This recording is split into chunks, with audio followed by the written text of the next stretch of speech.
I'm Stephen Satterfield. I am the co-founder of Whetstone Magazine and Whetstone Media.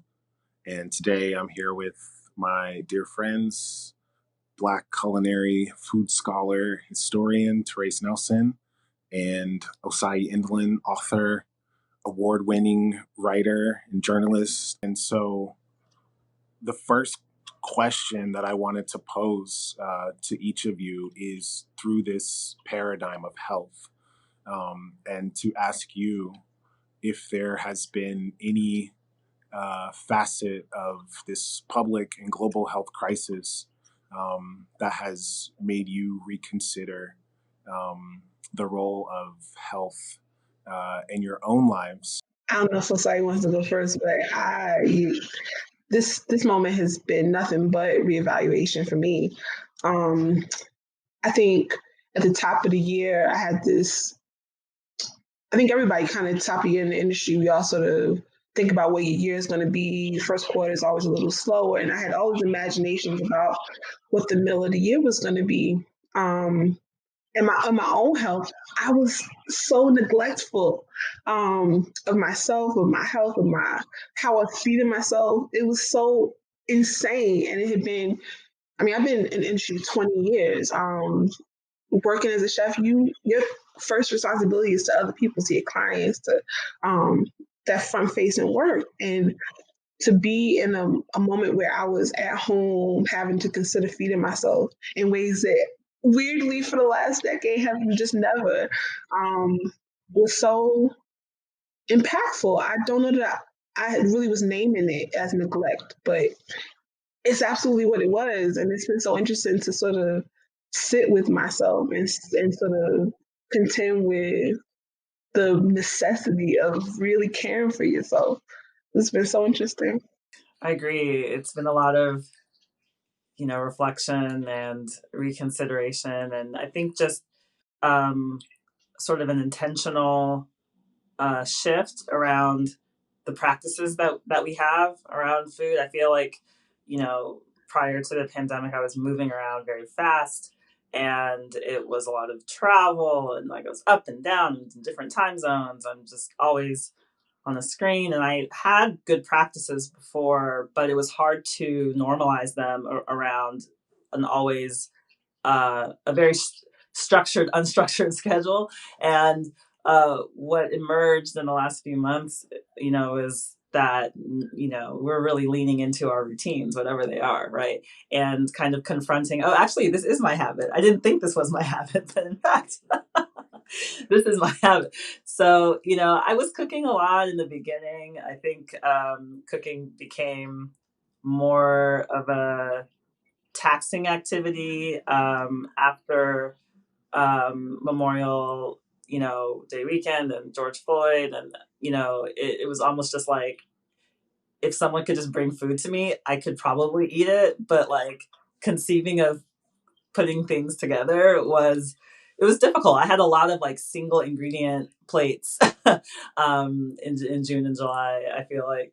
And I think now I'm in this place of finding access into, like frankly through the local produce, the farmers market near my apartment, um, you know, kind of forcing myself to engage with what's actually happening and then using that as a premise to, create healthy structures, in terms of how I'm consuming things.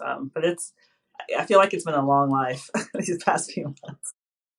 It's so true. And I think one of the things that has been revelatory for me is uh, as food professionals, right? Like we could very easily get up on a panel and talk about the relationship between our own health and our diet. We could tell you how you should be eating, what's good for you.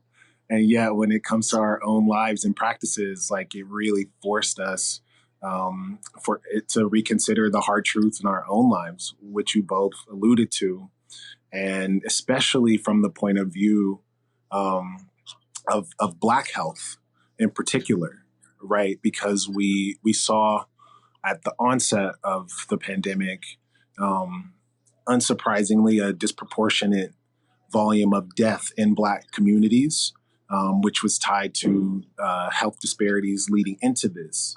Again, these are things that we know intimately.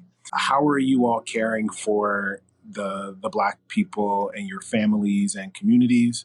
And again, for yourselves, for ourselves, how have you cared for your emotional health?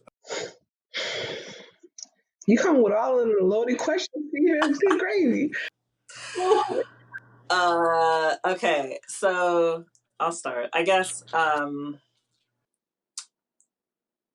this functions on a lot of levels, and I think it requires us to consider like what we consider care and self-care and healthy behavior. Some of the things that immediately emerge for me are creating boundaries, um, refining what I do and don't want in my various relationships, recognizing dynamics at play that I perpetuate versus things that are being brought to me that I can then choose how I engage with them. So some of that is, I think I'm just talking about energy. So I think those are some of the more kind of emotional ways that I've been trying to support myself and other Black people in this moment.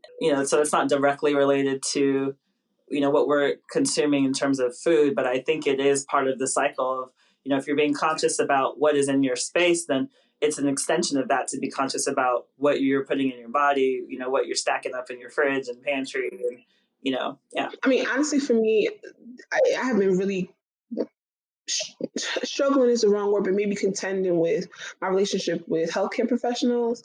The thing that has been so impactful to sort of unpack in this moment, to your point around disparities and how disproportionately we are affected by these sorts of crises, is this thing about health, like this trust, or so this sort of this relationships you should have with your doctor, with your mental health professionals, with just the healthcare mechanism. And I mean, we deserve quality care. We deserve to advocate for ourselves. We deserve to have space where we are, I don't know, cared for just like we care for everyone else. So much of what we have been able to garner to sustain ourselves in a tumultuous year has come from our ancestry and our teachings. So, can you all talk a little bit about how your research and scholarship of Black foodways has provided sustenance for you in this difficult year? For me, there has been comfort in getting information. So much of what I feel like we experience as Black people in this country is just a lack of context and a lack of framing around why things are the way they are.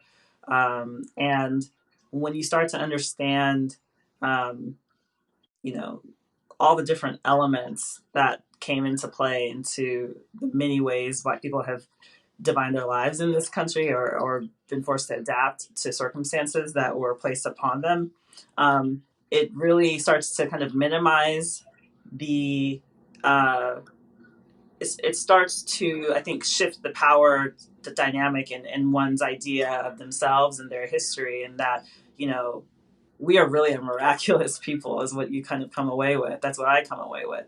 And there's great comfort in knowing, to me, that it has always been harder than it is right now. And that as hard as it can be, um, you know, the predecessors of ours overcame so much. And that gives me a sense of, carrying the torch forward, and figuring out, okay, how do I rest and care for myself so that I can keep that torch going. So good. Come to this place where, at least for myself, was this idea around why was I so unclear about how flawed we are, and how empowered we are, and how much history we have, and how bequeathed we are, this legacy of food in this country. And I don't know, once you know better, you are immediately empowered to do better. It just changes the posture, the work you do. It changes how you engage the food system, and changes the way you tell stories and the way you craft narrative. I guess for me, my great hope for the world is that we can look at how we are all connected through our health and through food, and begin to look at food as part of an organizing principle for our wellness, for care for ourselves, care for our families, communities, food becoming a means of connection, political engagement, and ways to express love for each other as we deepen community in a time where it's harder to access than ever, but also more important than ever. Your kitchen is the one place that you are complete and perfect. Beatrice just said it. She said when she was in the midst of her art, she was complete and perfect, like in no essential characteristic. And I just think about that so often as I'm really thinking intentionally about feeding myself. Your kitchen, the space where you are feeding yourself and other people, is the one place you can be perfect and complete. And I don't know, if you get to a place where you can be entrenched and enrolled in culture as well, and I don't know, feel full. That's the simplest, most beautiful experience you could possibly have. And in this moment, we need all of the beauty and intention we can get. So I don't know. This has been a really interesting conversation, and I'm glad to have had it in a moment like this.